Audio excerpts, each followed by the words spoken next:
Greetings, everybody. Welcome to Collin and Curtis in the Morning. It's episode 58 of the podcast. We're going to talk about some news and video games and whatnot.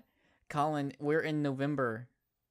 Yeah, it's we're in the middle of it still. We're still in the middle of the big release thing. We just had the big final shooter come out today as we're recording this as of Oh no, Final Fantasy 15 is not out yet. Oh yeah, that's right. The biggest shooter of the year. Biggest shooter of the year. Yes, as we know. There are guns in that game. Yeah, that's the first person PSVR Prompto shooter. Oh man, yeah. Absolutely. You know, it's weird that you say, like, because we're still in the middle of it, and it used to be, you know, like Call of Duty would come out and then you'd have Assassin's Creed or something and that'd be it. Yeah. But we've still got Dishonored and Watch Dogs and Final Fantasy 15 and The Last Guardian. And then a bunch of other PSN and PlayStation VR games too. Yeah.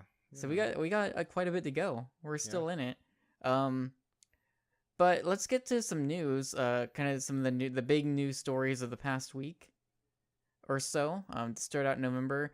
The first one I've got on here is actually one that I did not see. I just completely missed it until I started putting notes together. And I thought it was pretty interesting.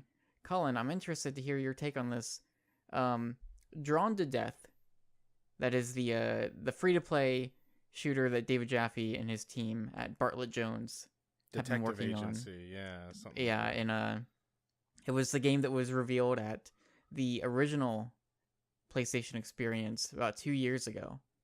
It was the last game. It was the game they ended on, and it was something that was very clearly early in development. They made a point to state that, but I think because of that, it kind of ended on a bit of a whimper of people being like, "What? It was kind of a weird ending, I think. And yeah, I'm also wondering, did it come out after the fact, or was it on stage when they said it was going to be free to play? I'm pretty sure it was on stage. Okay. I could be wrong. I mean, it's been 2 years, so I'm not sure. But shortly after, they kind of, and since then, they've been having kind of like a closed alpha, closed beta testing. Yeah. I want to say we both have played this at some point. I think I did. Yeah, Maybe I didn't. I played it too. I don't even know. Maybe even right now, I'm not sure. But for a long, long time, and a lot of with the other Sony San Diego free-to-play games, you could just go to their website and you could just register for a key, and they would just email you one, and you could just plug it in and play. Yeah. So that's been kind of going on, and one of the things about that game, Collin, for me, is that as far as like the style of it, I love it. I love the kind of concept of it's all just the kind of artwork you would see in some like high school teenager's notebook. Mm-hmm. You know, I was totally someone like I wasn't drawing things like this, but I was totally someone that like in class I would be taking notes, and I was the kind of person that would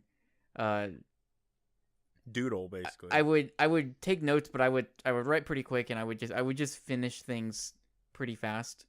Mm-hmm.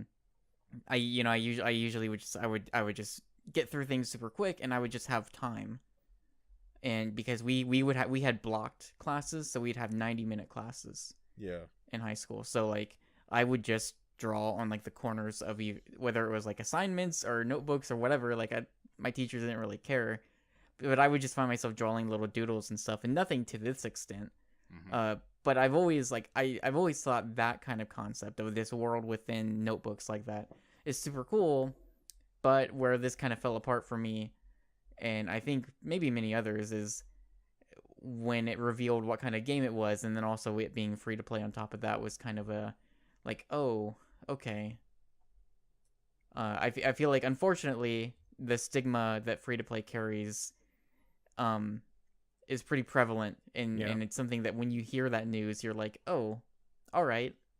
I mean, I guess I can still give it a shot, but it kind of carries some bad stigma with it. So this moving, they've decided that they are going to go away from free to play, and it's going to be a game that you just buy. I think that's a good move. I do too. That is instantly, again, this game doesn't. I don't know if they've said. I don't think they've said that they'll have any sort of single player modes or anything like that, a campaign or anything. I don't think it will. It'll probably be maybe budget priced, I would guess, and maybe still have some stuff that you could pay for later on down the line. But the fact that it is just something that you can pay, I think that suddenly that gives more meaning to certain things. You know, you have certain expectations with a free-to-play game versus a game that you'll just buy for, let's say, like $30 or something. Yeah. But what they did do is they said that because it's going to be something that you just buy, the 6 characters that they have in the game are just going to be there, rather than you have to kind of play more or maybe spend money to unlock them. Mm-hmm. And then they've also talked about some of the launch levels that will be there. So there's Alien Town, which is great. There's this like really great doodle, like a skyline. There's like a tank. There's UFOs invading. There's a big like alien monster towering over the city. There's a level called Bloodbath. And then there's a level called Flood. So I don't know if it's just those 3, or no, there's 7 completely unique areas as far as their launch lineup for levels. And they're talking about some of the weapons, and they have some modes. So they have Organ Donor, which I know is a separate mode that has been in other shooters. I don't know the name of it. Maybe you can help me with this. But it's the one where like you kill somebody. Like in this game, you shoot the heart out of an enemy, and then you pick up the heart and take it back to the goal or your base to get a point. Is it just I know like a capture the flag? Is kill confirmed? Is that what that is? Kill confirmed is like when you kill an enemy, but you have to go over their body and pick up their dog tag to score a point.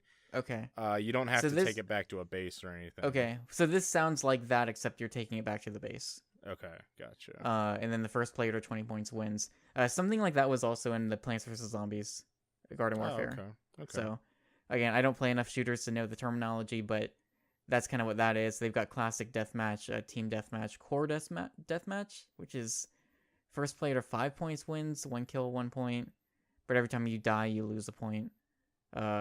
Core team deathmatch, and then brawl. And so in brawl, it is the levels continue to get smaller, I guess, as the match continues. Sounds kind of interesting. Yeah. I was like, okay. Then there's. I'm trying to remember. You might have even just said it. Is it 3-on-3? What this game is? When I remember when we played it, was it 3-on-3? Because I thought it was like pretty small matches in pretty small areas. So I want to say it's like, I might be completely wrong, but I want to say it's at least like 3-on-3 or only 4v4 in this game. That sounds right. I don't think recall there this is a being part of this very blog big post that players. mentioned that, but I don't remember. I'm not seeing it right now. Yeah, me neither. So yeah, that's kind of the information they talked about right at the end. Let's see. Showing off more great things in their next update, including their official launch date. So it sounds like maybe this game is actually, somewhat close to release, or finally, coming out officially.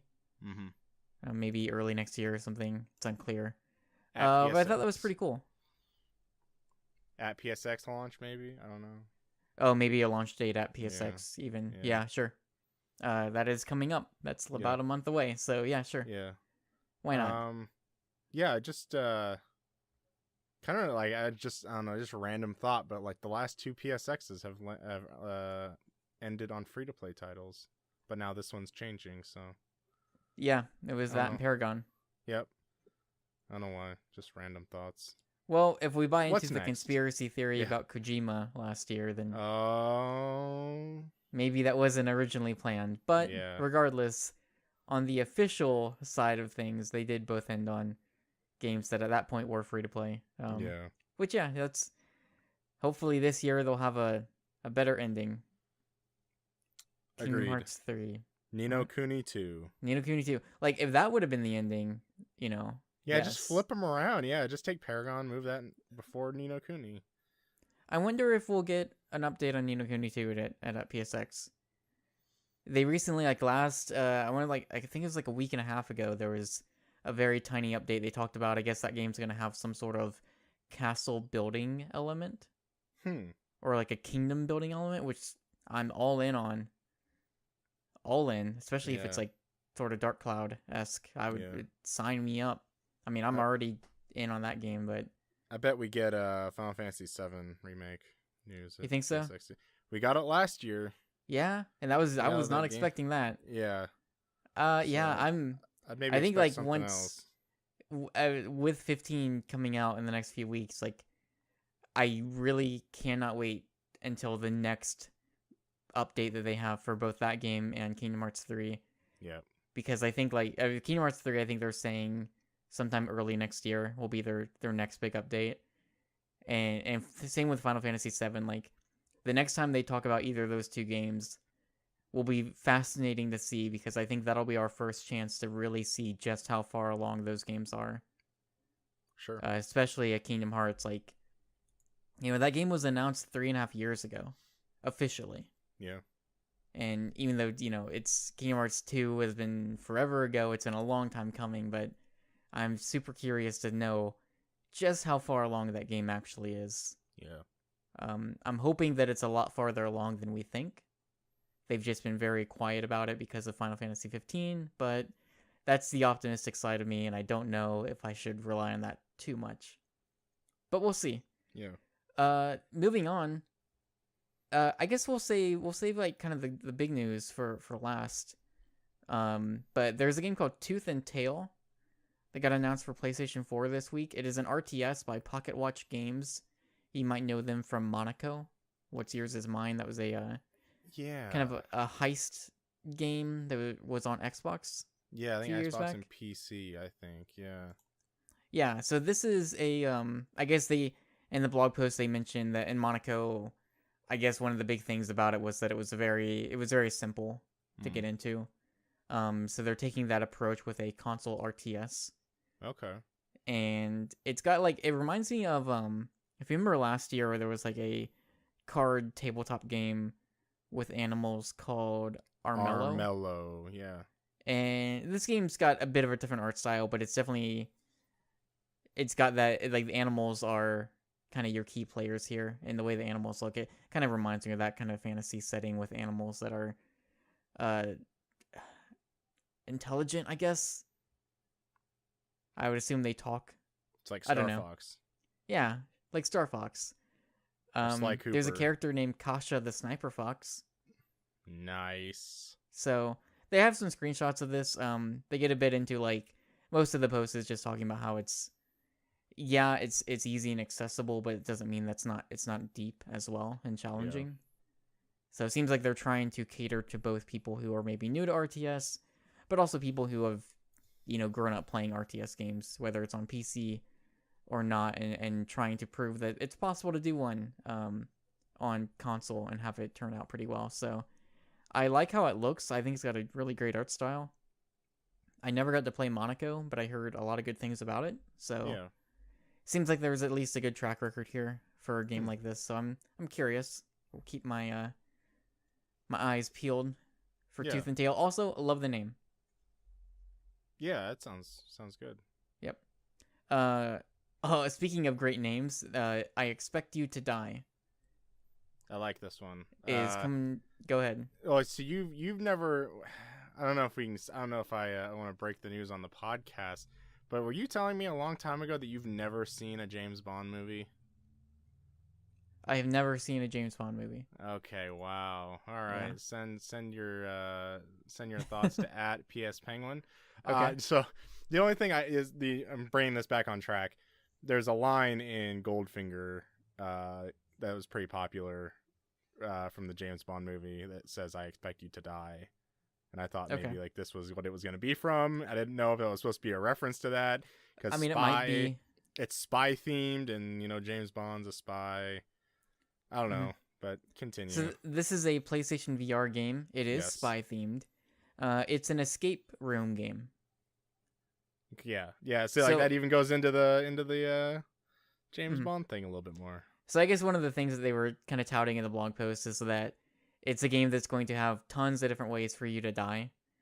And they were saying, like, part of the fun is, especially with it being an escape room game and it's like spy themed as well, is you've got to have a lot of different fun ways for you to die and fail. And so they were showing, like, tampering with bombs and things like that, which maybe we'll get into later in the show. Yeah, that sounds familiar. Yeah, it sounds very familiar, Collin. It does.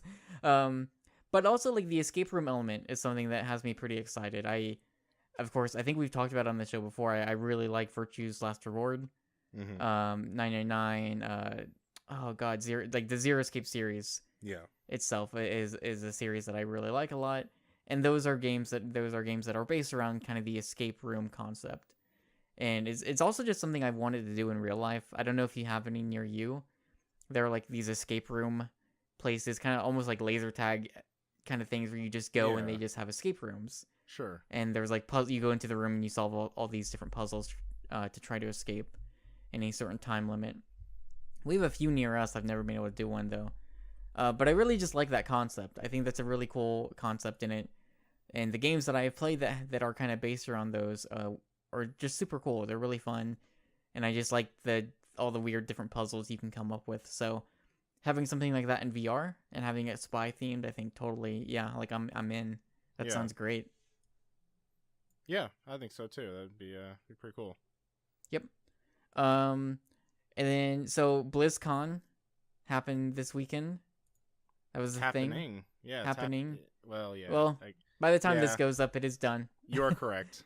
And that's cool. And, you know, there might be announcements that will be made that we don't know about at the time of this recording. But the thing that jumped out to me, Collin, and also definitely jumped out to Eric, since he's a big Diablo fan, is the Diablo 3 news that came out this past weekend. So one is that Necromancer class is coming back.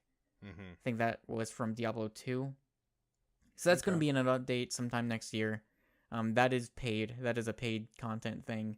I don't think they've talked about when it's coming out or how much it's going to cost, but that's pretty cool. The thing that really sticks out to me though is so in Diablo 3 there are these rift dungeons, and basically what they're doing, and I guess because I think it's like the 20th anniversary year for Diablo, and so in honor of that, they are. The wording on this is weird because when I first saw it, I thought it was something else. But what it is basically it's a Diablo 1 themed dungeon that's going to contain like the 4 main bosses from Diablo 1. It's going to have some like filters to make it while it's going to be in the Diablo 3 game and engine, it's going to have filters and control setups so that it's going to feel familiar to Diablo 1 specifically. And so it's just a whole dungeon like themed after Diablo 1 and very obviously I'm sure very fan service heavy, and it's going to be free. So it's coming like next week. It's going to be in like the public test thing, which I don't know if that's just PC. I'm not. See, that's what I was wondering. Is this all of this news? Is this just PC or is this part of the this will be for everything. For everything, okay. Because like you actually need so in the console version of Diablo 3 is the Ultimate Evil Edition or whatever. So you actually need that version of the game, or you need the Diablo 3 with the expansion. So this stuff will all come over, I would assume, probably simultaneously. I would guess. I don't know if they've really given specifics on that. But this is something that's going to be free with the next major update. So I think that's super cool. That's something that maybe like Eric and I will end up jumping into when it comes out, because I definitely want to play through it. I think that's it's just a neat thing to have, and maybe a little bummer because I think a lot of people were expecting maybe more significant Diablo news. And maybe that still happens. I don't know. We're recording in the past. So maybe that does, but I still think it's pretty cool. And we got one more story, Collin. Something we definitely don't want to forget about. Oh yeah, don't forget. Oh Curtis. Don't forget to talk about the PlayStation 4 Pro launch lineup. Yeah. So one, I kind of like calling it a launch lineup. I feel a little weird about. Yeah, I agree. It's weird, but whatever.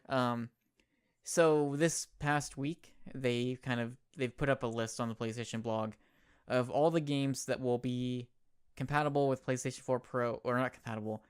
They will support PlayStation 4 Pro updates and features on day one. So HDR, 4K, whether that's native 4K or not. It's going to have all that stuff on day one for the following list of games. And this is something that could possibly grow over the next day or two before this podcast actually goes up on the site. Mm-hmm. So keep that in mind. I'm just going to read through this list super quick because there are a lot. But here we go. And also keep in mind, some of these games are going to need to be patched. And then some of these games, some of the more recent releases, probably just already have this update on the disc. Yeah. And then actually a number of these games have already had their patches come out over the past week. Like Uncharted 4 and Last of Us, I think both have already had the patches go live. So chances are, if you do have a game that you'll want to play on Pro that's been out for a while, I'd say there's a pretty good chance that those updates will come out before next Thursday or this Thursday. Like Yorby. Sure. That's not on this list. Oh, it's not? So anyways, so we've got Battlezone, Bound, Call of Duty Black Ops 3, Infinite Warfare, and Modern Warfare Remastered, Deus Ex, Mankind Divided, Dishonored 2, Drive Club VR, FIFA 17, Firewatch, Helldivers, Hitman, Hustle Kings, Infamous First Light and Second Son, Knack, of course, Mafia 3, Mantis Burn Racing, Middle-earth Shadows of Mordor, NBA 2K17, Paragon, PlayStation VR Worlds, Ratchet and Clank, Res Infinite, Riggs, Mechanized Combat League, Rise of the Tomb Raider, Robinson: The Journey, Smite, Super Stardust Ultra. We've got The Elder Scrolls Online, and also Skyrim, The Last of Us Remastered, and also Left Behind, that DLC, The Playroom VR, Titanfall 2, Uncharted 4, Until Dawn Rush of Blood, Viking Squad, which is... That game's been out for a while, right? Viking Squad recently came out. Right. I'm thinking Zombie Vikings. No, there's another Vikings game. Oh, are you thinking of anyways, Viking Squad. Hey, hold on. Are you thinking about the one where they throw when Vikings attack? Yeah. For some reason I kept thinking of that. I don't know why. I have no idea why I'm getting those mixed up. It's all right. Viking Squad is a brawler that just came out a few weeks ago. Wheels of Aurelia? I think it's Aurelia, yeah. Sure. World of Tanks and XCOM 2. So those are the games that are going to support it on day one. Mm-hmm. And again, that list could grow. I would say it might, maybe by a few. Yeah, there is even a thing at the very bottom. It says, in addition to the titles listed... Yeah, I don't know if you wanted to list those off. But they say like Watch Dogs 2, Last Guardian, Neo, Resident Evil 7, Biohazard, For Honor... Killing Floor 2, Final Fantasy 15. Even more after that. Like, I'd say pretty much the first party titles. The rest of them are. And going off this list here is. Oh, right. So Dishonored 2 is listed. Dishonored 2 technically doesn't come out until the day after. So that's coming out this Friday, but that is listed up there. Yep. So really, like, it feels like pretty much all the major games after the Pro comes out this year specifically. Yeah. Seems like all those releases will support it. The thing that's interesting to note, this is something that I feel like they haven't really said or given concrete details on, and it's the thing that we talked about after they announced the Pro initially, is this paragraph here. It says, further to that, all first-party software launched in 2017 and beyond, including Gravity Rush 2, Horizon Zero Dawn, Days Gone, and Gran Turismo Sport, will enjoy the benefits of the world's most powerful console. That last... I should have just said PlayStation 4 Pro. That's weird. It's the world's most powerful console, I entered like PR mode for a second. I'm like, But anyways, what that does confirm though is starting like beginning of next year, every first party game will support this, which I think you could have expected. Sure. Like if it didn't, then I would have been a little concerned. Why? But because like the question was like, is this going to be a mandatory thing, or is it going to be kind of suggested? Like, what is the uptake going to be, especially with third parties? And we'll have to see. We'll have to see how it plays out. I think this lineup for as far as games that will support it day one, and then over the next few weeks, like that's pretty good. Yeah, I'm pretty satisfied with that. So we'll have to see. The other thing is, like, they don't mention God of War and Spider-Man in this 2017 list. Oh, good catch. So, I wonder, Yeah. But they have Days Gone. Yeah. Oh. Because, Good like, they have 4 catch. games here, and 3 of those 4 games are going to be, like, early next year.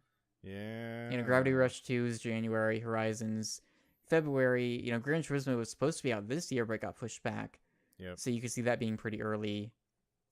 But I wonder what the release lineup after that's going to be like for Sony, because you think Days Gone, Spider-Man, and God of War are kind of the big ones. Yeah. And so I wonder, because they've said there's no God of War at PSX this year. Mm-hmm. I wonder just how far off those are, because Spider-Man, I think Spider-Man's a safe bet for not being next year. Yeah, I was even thinking about like Detroit Become Human. Oh, It's like right, yeah. You'd maybe think that would be next year. You would I mean, think. because it's been a while since. Yeah. I mean, I know they did like the remastered PS4 versions of Heavy Rain and Yeah. Beyond, but Or Dreams. Dreams, game? yeah. Where's that game? Yeah, that game was supposed to have a beta this year. I still think there's a chance that it could happen this year. Just a small chance at like, PSX. I think PSX, yeah, they're Sure. gonna be on stage at PSX and be like, "Yep, it's out now," Yeah. or something. I mean, that would definitely be a game that I would expect to see something, because it's been a while. Yeah. It's also been quite a while since we've seen anything. I think it was last PSX. Yeah, so like I think this PSX could be really big because like they didn't have a Paris Games Week / Gamescom Yeah. press conference, and they usually touched on a good amount of stuff there, like a lot of the European stuff, like even like Wild. We would maybe get an update on. Oh, sure. There's been hints that this PSX could be pretty heavy in Japanese related announcements. Okay, I'd be down for that. Which I would be like super down for. You would think. I mean, because this is gonna happen. Is it the weekend before The Last Guardian's out? I think it's the weekend before. I don't remember. It's the weekend before, the weekend after. But with The Last Guardian coming out, Sony Japan, that's been their baby for a while. And so like after that, you gotta wonder like, okay, what's up next for them? Tokyo Jungle 2. Knack, The Awakening. It's a prequel. Puppeteer 2. Yeah. What else? Although really, like, yeah, like speaking, I mean, Puppeteer. New Hot Shots Golf. Oh yeah, Hot Shots Golf for sure. I'm blanking on the director's name of Puppeteer, but it's been a while. Yeah. Since Puppeteer, and I don't think we've seen whatever he's been working on. Rain 2. Overcast Skies. Oh, there was Rain. Yeah, Rain was great. Did you play Rain? I played Rain in one sitting. Rain is me too. Yeah. Rain is great. Game. Yeah. It's a great game. But that, yeah, like I'm super excited for PSX. We should dedicate like an episode to talking about PSX in the future. We've never done that for a press conference before, Curtis. Oh, okay. Well, I guess not. But we'll think about it. Okay. Well, that's the news. Collin, you want to talk about some video games? Let's do it. Okay. I mean, not that we haven't already. Yeah. But let's talk about some ones that are out and that we've been playing. Okay. Okay. You want to go first? You want to hear about this Call of Duty Jekyll and Hyde VR mission? I would love to hear about this because I have it downloading right now, and it was very surprising. We kind of just heard the news, like yesterday, 2 days ago, as of recording this was going to be it was going to be for everybody, not just Infinite Warfare people. So very cool. Yeah, I'm interested. Let's hear it. And it's free. So it's really weird. It's called Jekyll and Hyde, so there's some implications there. But you're playing Call of Duty like you normally would, and then like someone hands you like a pill, and then suddenly you turn into a monster, and it's very strange. It's what? Yeah. No, so this is the Jackal VR mission. This is a dogfighting thing in space. You're in a spaceship, and you fly out, and it's like a routine mission, and then suddenly a big enemy ship shows up, and a bunch of little smaller ships fly out, and you get into a big dogfighting mission. It's about 8 minutes long. Sounds familiar. Yeah. It's pretty cool. Like it was on the demo disc or something. I think I played something like this. Yeah, it's pretty neat. I would say it's pretty simple as far as like, it's not like a flight sim Sure. I think it's a little more. I mean, obviously it's only like 8 minutes long. It's a bit easier to kind of get in line with the controls and everything. But it's pretty neat. Like I don't really particularly care for like the dogfighting kind of space shoot 'em up things or whatever. I don't know, like Yeah. especially flight sims. Not a huge fan of those either. But I was kind of getting into this. It's the kind of thing that like when it ends, it's like yeah, that was really cool. I'm glad it's free, of course, but like it kind of left me wanting a bit more, like in a good way. I felt like I was like this is actually pretty neat, and it's totally the type of thing that you could play over and over again. It's like yeah, this is you got this many ships, so that's kind of your score. Okay, I think I had like 27 or something. Cool. Which I felt pretty good at. Like I felt like I was doing good. Like normally in like flight sims, like I'm really bad, and I think part of it is because it's pretty simple to grasp, but it's a good time. The only thing that is like super weird and semi jarring is so like when you shoot down an enemy ship or like it starts out before any of the enemies show up, there's like this floating space debris that you need to blow up with your missiles, and so you lock onto them, and these missiles shoot out. And they blow up, and you hear, like, an explosion sound effect, but there's no explosion at all. Huh. And, like, It's not quite they just disappear. Like, there's, like, a little something there, but it's, like, it's super weird. It's very jarring. Like, you think about anything else when you're, like, blowing, especially when you start dogfighting with these ships, and, like, you think about what you would expect to happen when you shoot them down. And maybe we play by other rules in space, but I feel like any other space flight sim I've ever played, and I've shot an enemy down, there's at least been something. So it's real strange. Like that's kind of jarring, and I feel like maybe it's just because this is such a small little thing. They're not going for the no sound in space, and it's weird. I don't know. It's just super weird to hear an explosion and not actually see an explosion. Yeah. It's very jarring. Not so much that like it ruined it. It's just like it's just a weird little thing that you notice, and you're like, why didn't you what? Because like it looks good. Like I think it looks pretty good. Yeah. And it's cool, and it's like it is totally one of those things. Like at least VR novelties when you're flying and you're kind of like doing a roll as you're turning, and you can kind of like also look away. Just because of the head tracking, like it's kind of a cool thing to be able to like look and see and have this like spatial awareness. But that one little detail is like super weird. Then that way it feels slightly unfinished. But I do think it's neat, and it is free for everybody. So like I would totally I mean, again, it's like 8 minutes long. It's about a gig to download. I think it's worth checking out either way. Yeah. So. No trophies, that's what I got. I'm assuming. No trophies. Aww. Wah, wah. Mm-hmm. But you know what does have trophies? Dark Souls 3.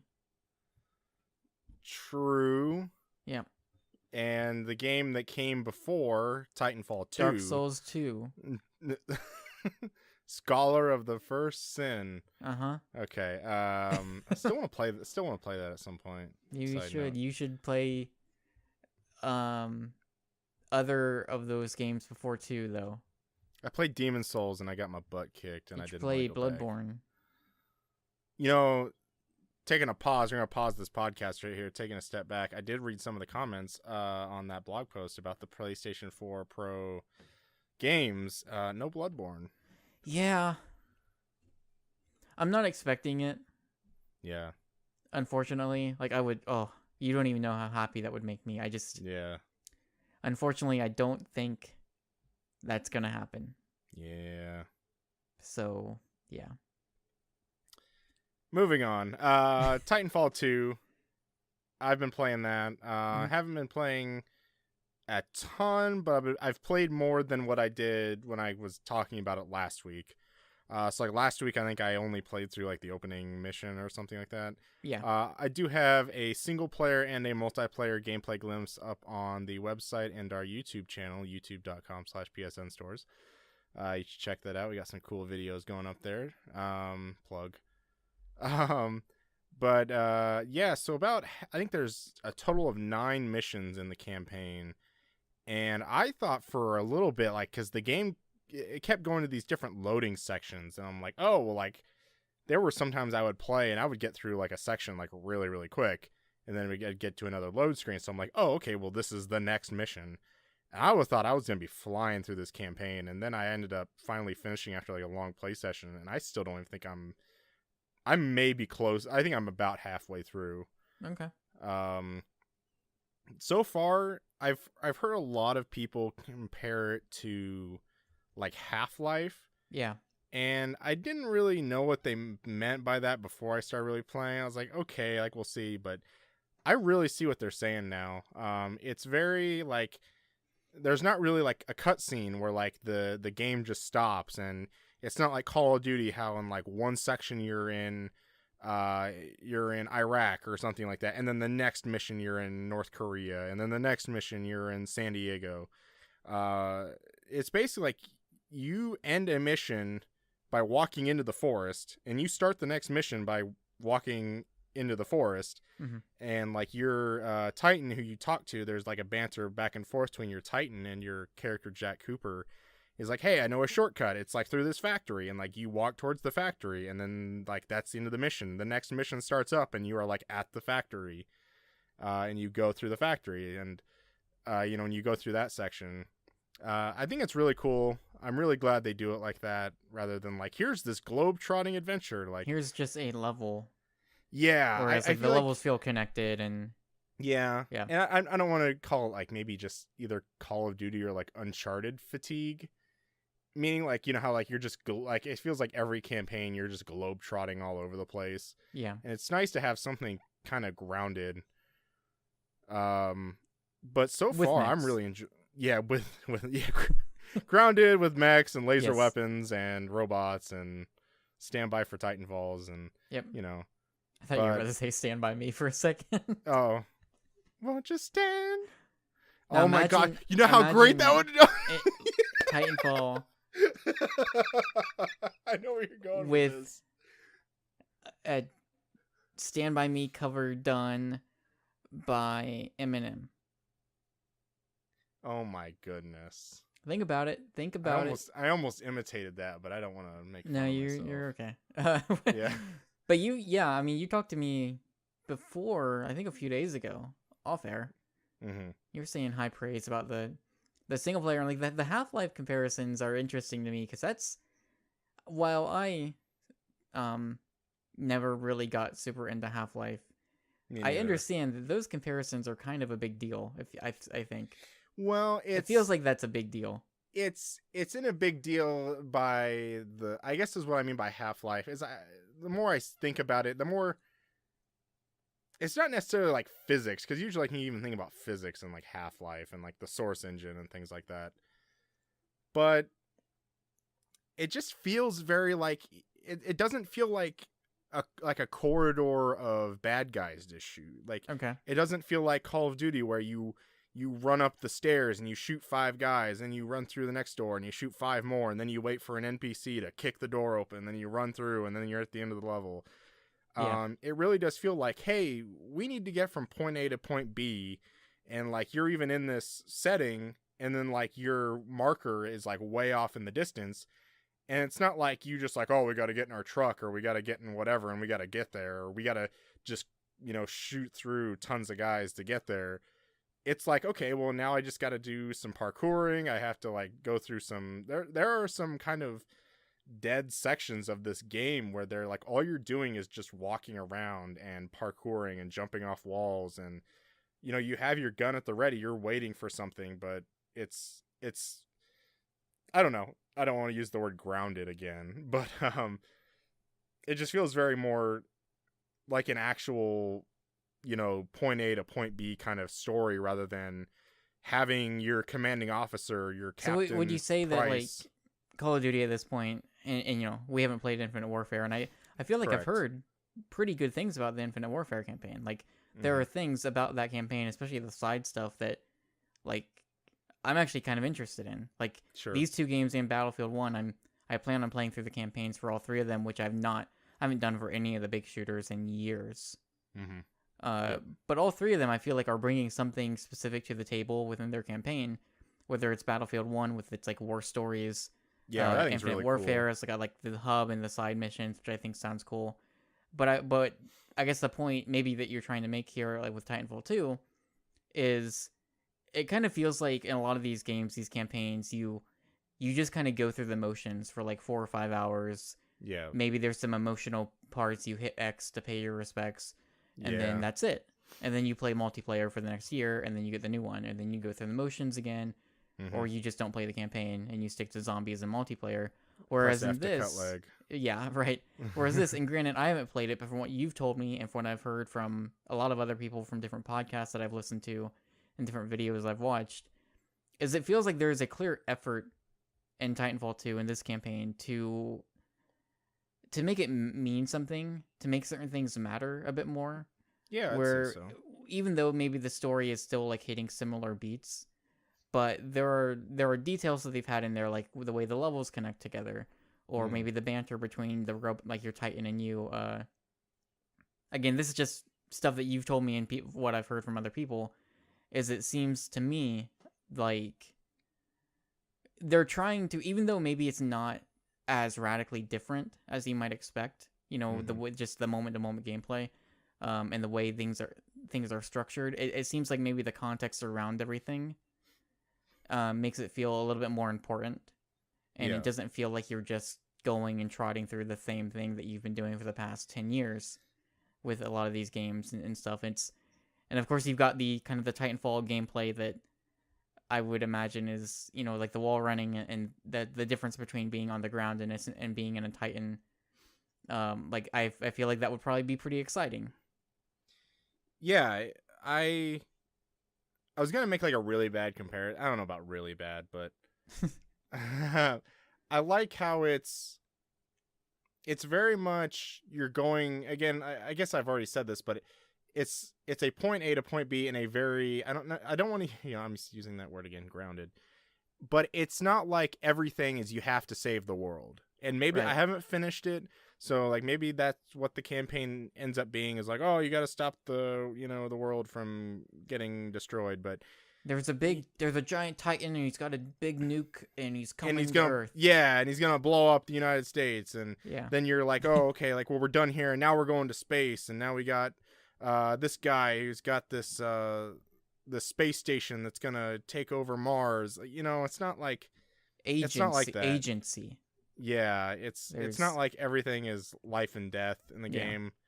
But it still also feels like what you're doing like actually matters, and like you still actually care, and it's almost like refreshing to be like, oh well, I have to go regroup with this, like the part where I'm at, and it's even like fairly early on. You get this mission is like you regroup with this guy named Major Anderson, and I don't really know what happens, but it like that's like kind of like that's your first mission, and it almost feels like honestly like half the campaign is like you're trying to find this Major Anderson guy. Yeah. And it just feels nice. Like you're not like you almost feel like you're that kind of like video game trope how it's like, well, we got all these bad guys, I guess somebody's got to go clear them out, and it's like it's always the player. It's and you feel like, what, maybe I can just take a stroll through this, and not everything is life and death. That like like if we die, like if my character in the story just died all of a sudden, like I don't think like that much would have been lost. It's not like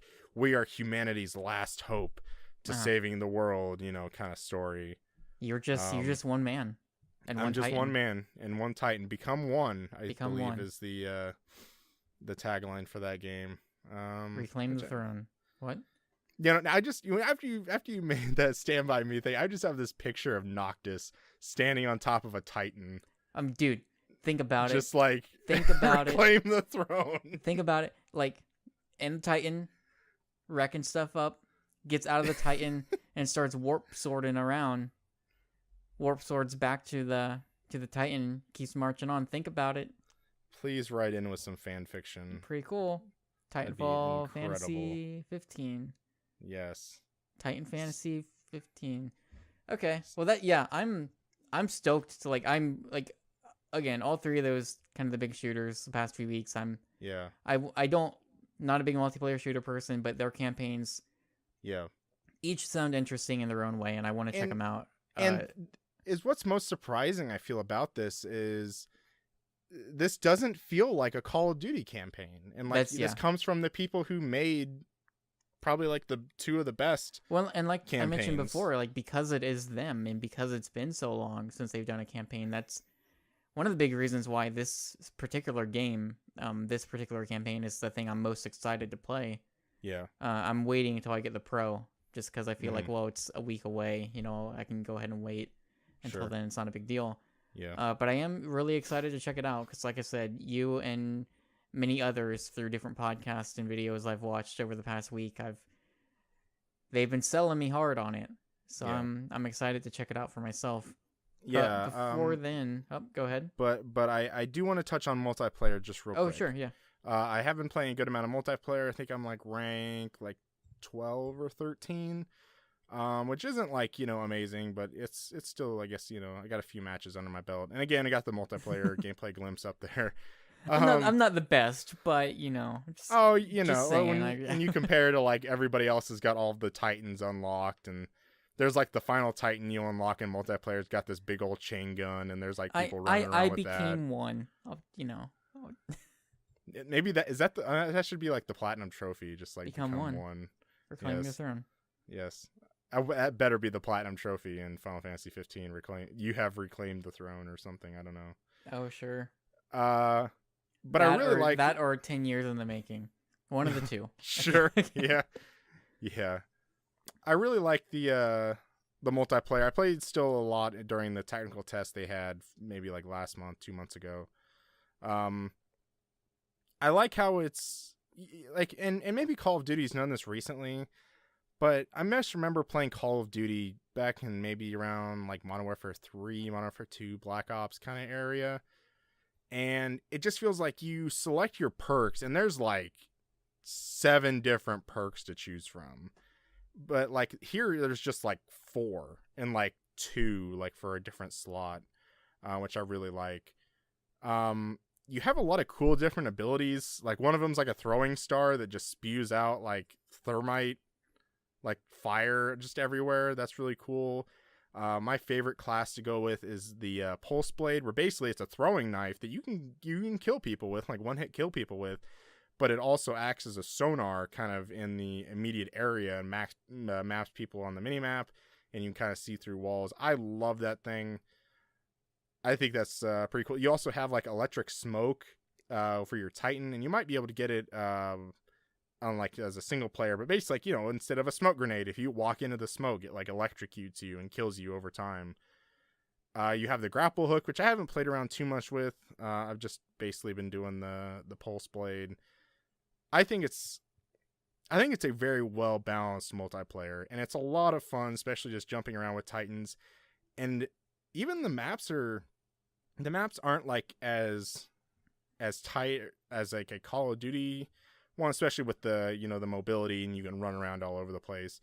But it does, for being 5v5 and with the little extra grunts that kind of run around the battlefield and in the Titans, it really does feel like you're in an actual battlefield.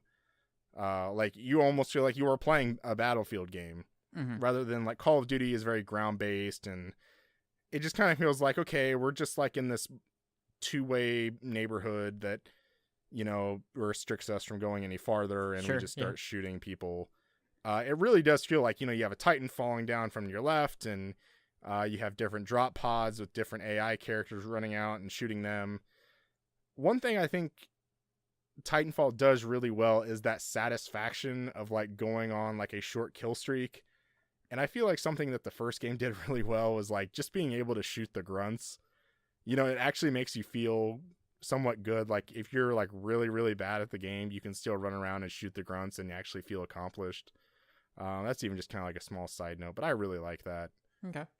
But I've been having a lot of fun with it. I don't know if there's like a prestige. I think there is something called regeneration at some point, which like you get to level 50 and you start all the way over with different calling cards or something like that. But I would say it's probably one of the few multiplayer suites, I guess, that I've enjoyed recently. I would say the last one would probably be like Call of Duty Ghosts, honestly.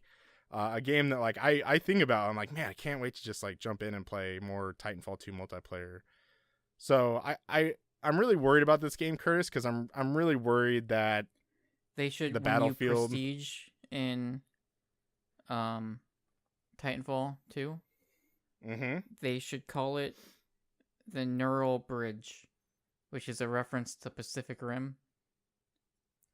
Okay. So in Pacific Rim, we're talking about like become one as your tagline.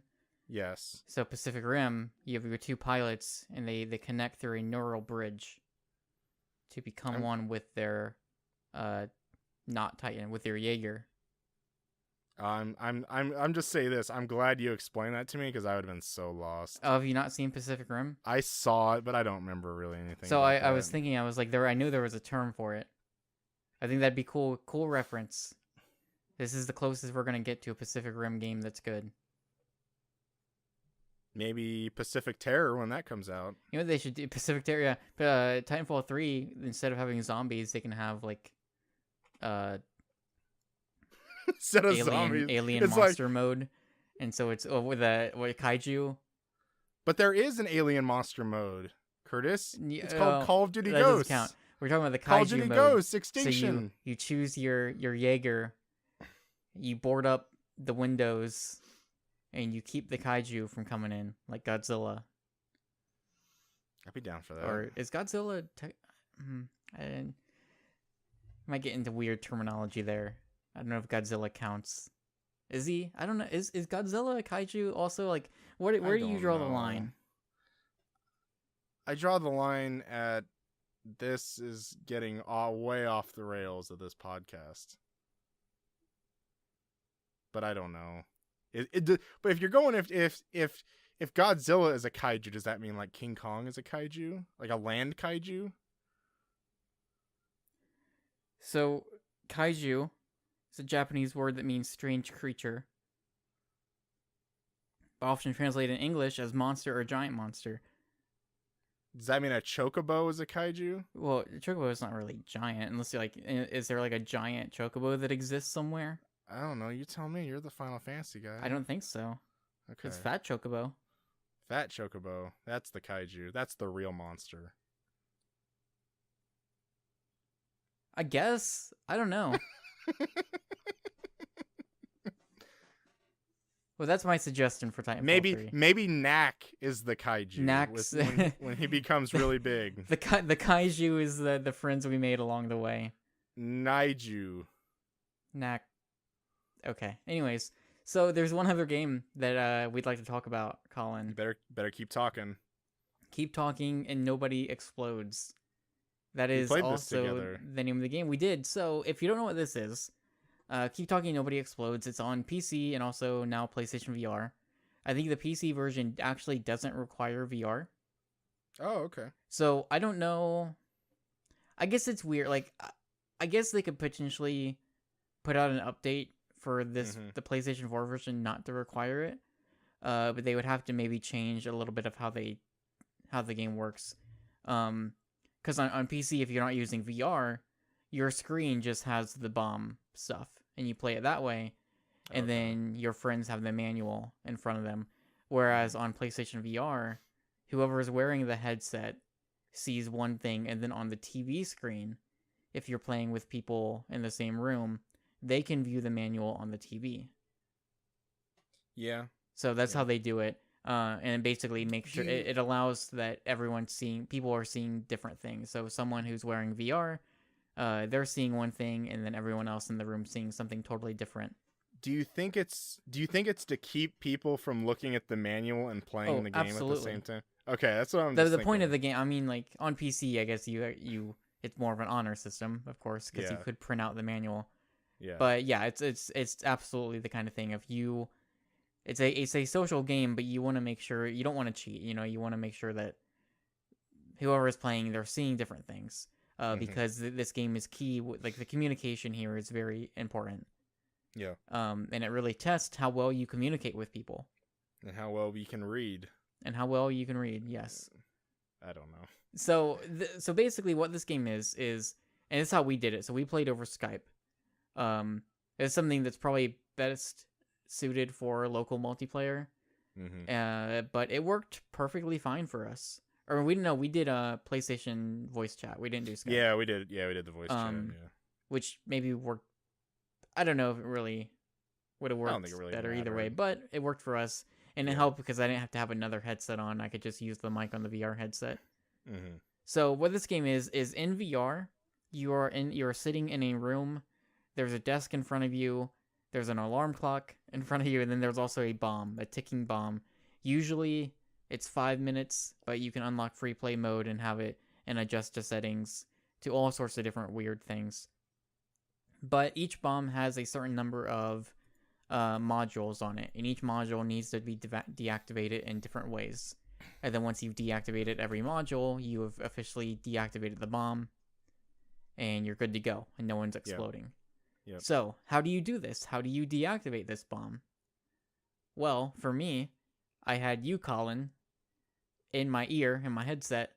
You were giving me instructions. You were feeding me info. Yes, I was. So, what did you do? I read off things, and sometimes I led you to exploding. Sometimes, Yeah, because we couldn't figure some puzzles out. So I'm actually I had it bookmarked. I actually just opened up the manual just to read one, and the one that we encountered fairly often was like the first one. It was this on the subject of wires. So basically, I have a manual here that says there's 3 or 4 different sets of instructions depending on if there are 3, 4, 5, or 6 wires. So I would say, Curtis, how many wires are there? And you would say, oh, well, Curtis, and I would say 6. There are 6 wires. Okay. Now Then I you would would begin to ask read me- off. Then I would ask you, what are the colors? And I'd say, oh, there's like a yellow one, and 2 red, and 2 blue, and a black. Yeah, so, and I'm reading, and it says, if there are no yellow wires and the last digit of the serial number is odd, And cut I'd be the like, third wire. skip. I'd be like, there's yellow Yeah. wires, skip. Okay, and then if there is exactly 1 yellow wire and there's more than there's one white wire. Okay, but is there more than 1 white wire? There's 2 white. Okay. Whatever so I then said. Okay, then cut the 4th wire. And I'll cut the 4th, and then the light turns green, and we're good, and then we move on to the Yes. next module. Yes. And so it's the kind of thing that I think you and I kind of, whenever we get to a new bomb and there'd be a new module presented, we would just already chalk that bomb up to fail. Like we'd already be like, Pretty okay, we're gonna much. die here, Yeah. but that's fine because we're just gonna use this time to figure out this specific thing. So there's Morse code that you need to decode. Yeah, There's like mazes that you need to solve. There's all sorts of weird. There's like password systems you need to figure symbols. out. Symbols. There's a lot of different kinds. And Simon says. There's who's on first. Yeah. Which I didn't realize that's actually what it was called until I looked at the manual. Oh yeah. But there's a pretty decent amount of different modules, and they all kind of have their own rule sets. And some of them, like the wires, they're simple and complex wires. The simple wires are pretty easy to figure out. Yeah. There's another one that's like, I think even the keypad with the symbols, it's not super hard. But then there are other modules like the maze and especially the Morse code. Yeah, that tough. Are really tough. Like the Morse code, like yeah. that's something I think is going to take a long time to like really get good at, because it's like a light it's just flashing Morse code at you, and you've got to decode it on the fly. And then like I've got to tell you, it's like, okay, line or like dash dot dot dot dash dash dot. Yeah. And like as I'm saying this, you've got like the whole alphabet in front of you, and so you've got to figure out like, okay, what is the spelling? Yeah. But what's really fun, so this is probably, I think, the first game we've played that's kind of fits into this social VR genre, I guess. And so again, the way we played it, we were in total, like, it kind of got us into like the setting, because it's like, yeah, like you'd have the guy on the outside feeding you the info, and then you're on the inside trying to decode the bomb. And that's really cool. It's a lot of fun. Like, and it was one of the things is I was kind of concerned that like maybe you, because you were, we're states away, and so like you're not actually seeing anything, you're just looking at a manual. I was like, man, like I don't know if this is gonna be fun for you, but it sounded like you were getting into it too. Yeah, I was definitely like, oh man, like I got to figure this out. And it Hmm. was actually maybe like more, I don't know, like the words to say more fun, Yeah. but like, let me scroll up. The one where we're like, okay, we got a bunch of signals. Okay, we have a backwards N. We have the God of Yeah. War Yeah. signal. So there's like We the have, Greek alphabet, I think, yeah, or a good and portion of it. yeah, and see, like you, and if I was in the same room, like I could probably look at what your bomb. Well, Would I so assume? so if you yeah, like if you're in the same room, like you're not like the people with the manual can't see the bomb either. Okay, So the so point that's is what I like was you wouldn't wondering. be able to see What's the bomb either, and so that's why I've got like that's why it's so important to be able to describe things okay? um in But a what very what in a good manner, or I guess. what's being displayed on the TV So on the then? TV would be the manual. Oh, is on. Oh, the Yeah. TV's on the manual too. Yep. Okay. And we should say like the manual, like again, you can see on the TV, you can pull up on your phone in a web browser, you can print it out. Mm-hmm. Yeah. I think it's like 20 some pages to be printed out. Like I know people like put together notebooks, Yeah. like they get binders and they put it all together, which probably works really well, I would imagine. Yeah. Um, Got but them yeah, bookmarked. it was a lot. It's like it's a lot of fun, and it's the kind of thing that, yeah, like you were saying with the symbols, it's funny to see how different people describe the same thing. Yeah. So Yep. that night, like we played for probably a good few hours, and we went through Yeah. a long series of bombs. And some bombs, we it was always about 5 minutes just going through kind of the main set that they give you. And some bombs it was 3 modules, some it was like 6. Mm-hmm. And it got pretty tough. Oh, one of the other things it does as you start progressing is they give you these distractions. So like there are times where the lights will go out for like 10 seconds. And when that happens, you can't see anything. Can you still do anything though? You can still do stuff. So like if you're doing wires, for instance, if you Yeah. remember where the wires are, you could still potentially cut wires. Okay. There are just very specific things. Anything that's not lit up on the bomb, you can't see. Hmm. There's also the alarm on the desk will sometimes go off, and you don't really need to interact with it. It just is very loud and becomes hard to hear Yeah. anyone who's trying to like give you information. So you've got to like look away from the bomb and you got to pick up the alarm and hit the snooze button. And then later on, we haven't gotten to any of these, but on the bomb itself, it'll have modules that every maybe 40 seconds they will activate, and you've got to do specific things to them to keep them from making noise or distracting you in any certain way. So we haven't gotten to those, but as I was saying, it's I after we finished, I went and I kind of skimmed through the manual, which I think really helped. So like the next time we play this, I think it'll be a lot better because I'll know the names of certain modules, or Yeah. I'll have a better understanding of how the manual describes them. Mm-hmm. Because I think some of the difficulty we were having is I would see a new module, and I don't think I realized that it just showed you a picture of it. Mm-hmm. And so I'm like trying to describe every little thing, every little part of this module to you, when I think I probably could have saved like 2 or 3 specific words for you to know what I'm talking Sure. about. Yeah. But it's funny, like I was watching a lot of videos of other people playing this game, and it's really fascinating to see how they describe different things. Yeah. Sure. So like especially the symbols, like because some people actually know what they're called, or Oh some yeah. people will call them like the weirdest things. Mm-hmm. It's really interesting to see how people do it, and I think eventually we'll probably just start to develop our own language. And like I said, like Colin, you should definitely go on YouTube and watch some of the like kind of expert level play of this game. It is fascinating. Oh, I bet this is a 'Cause- game I think that could be mastered. Yeah, there are people who are just like, and especially like I think it's something that I think it would be a lot of fun to have like a party around and have multiple people Mm-hmm. trying to give instructions. Like I saw one video where this guy, he had like 5 different people, and every person was on specific modules. And so it'd be like, okay, Joe, we got simple wires, or Amy, we're on Morse code, or whoever, or Bob, we're on the password, and they would all be on set modules. Yeah. And like Sure. that was super cool. But I do think it's the kind of thing that like one-on-one, You have one diffuser, one expert, as the game calls them, and you Huh. develop, and like if we work together and start developing like our own systems and our own languages, Mm-hmm. because like I think ultimately, like for a lot of the tougher ones, when it's like, yeah, you got to do 4 modules in like 90 seconds, ultimately it's going to Yeah. come down to how quickly can we communicate a lot of information in the shortest amount of words. Yep. And that's something we'll have to work on. But yeah, I had a blast with it. No pun Yeah. intended. Oh, I think we just got to end it there. Yeah, Oh that's going to do man, it. Sorry, had a that will be the blast. final episode of this podcast.